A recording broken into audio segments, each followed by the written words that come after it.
Hello po, Sir Bong po. Sir Bong, paano po kung hindi kami nakapag-present ng proof doon sa 7,000 na medical allowance namin noong 2025? Mabibigyan po ba kami ng medical allowance ng 2026? Alam niyo, kung hindi kayo makakapag-present ng proof ng inyong HMO or yung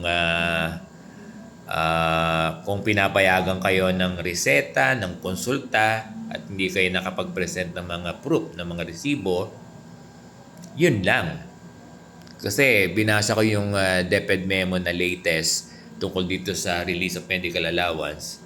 So, hindi kayo mabibigyan. Dapat masettle nyo muna. Di ba may payo ako sa inyo? Meron namang less than 7,000. Kung hindi kayo mabibigyan, less than parang 999 na HMO. Kumuha na muna kayo kasi sayang yung 7,000 na medical allowance na makukuha nyo. No? Kasi minsan nasa na rin, nasa yung sabihin, nasa action na rin ng guro minsan no? Hindi ko lang alam kung tinatamad kayo hindi ba? Sorry for the word. Itong mga bagay na ito ay kontrolado na natin.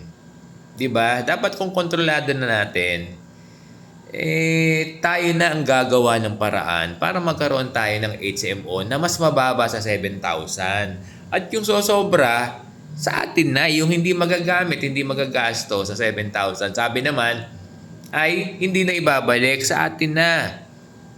Di ba? Kung sinasabi na kung less than 7,000 ang kinuha mo, wala namang sinasabi doon na dapat mga 5,000, 4,000 kuhanin mo. Kuhanin mo na yung pinakamababa, di ba? O yung 999, meron na HMO. Kasi practical, kasi gusto nyo yan. Pero Sir Bong, kinuha yung 7,000 na group. At sinabi ko na sa inyo, di ba, napakaganda ng package ng 7,000. Yun nga lang, hindi natin alam kung ano yung package ng 999 na kinuha ng maraming guro, no? Yung 7,000 na kinuha ng group dito sa amin sa Caloocan, napakaganda. 75,000 ang package per sakit. Kaya pag halimbawa, wag naman sana, no? Pagkasakit si Sir Bong, mapasok sa ospital, hindi na ako hihingan ng ng down payment. Merely yung card ko, Kaiser kasi kami wala nang problema kung sabihin ko. Yung Kaiser. At mga mga known hospital pa ang pwede. Di ba yung Chinese, nandiyan yung anak ko. Sabi niya, pa, ang ganda ng Kaiser, sabi niya. Tama-tama. Yun nga lang, kagandahan ng package ng 7,000 kumpara doon sa, hindi ko lang alam, kung yung 999 ay ganyan din ang package nung katulad ng kinuha namin na 7,000. Kaya lang, it's your choice, no? Nasa inyo yan. Kayo ang pumili niyan. Kaya kung anong package yan, kinuha mo 999, kung anong package yan, talagang magtitiis ka o huwag kang magko-comment, di ba? Kung ang package yan ay very minimal lang. Kaya lang habol natin, dapat i-comply mo yung proof na ipipresent mo. Parang it's just a liquidation. Kasi kung hindi ka makakapag-liquidate ng 2025 na HMO, hindi ka mabibigyan ng 2026.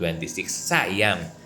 Di ba? So, inuulit ko, dear teachers, kung gusto natin ng medical allowance, di ba? Papasok yan sa ATM mo.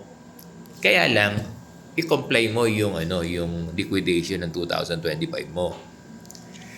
Alam nyo, dear teachers, kaya sinasabi ko, yan yung mga bagay na kontrolado natin Tapos, pinagwawalang bahala pa natin.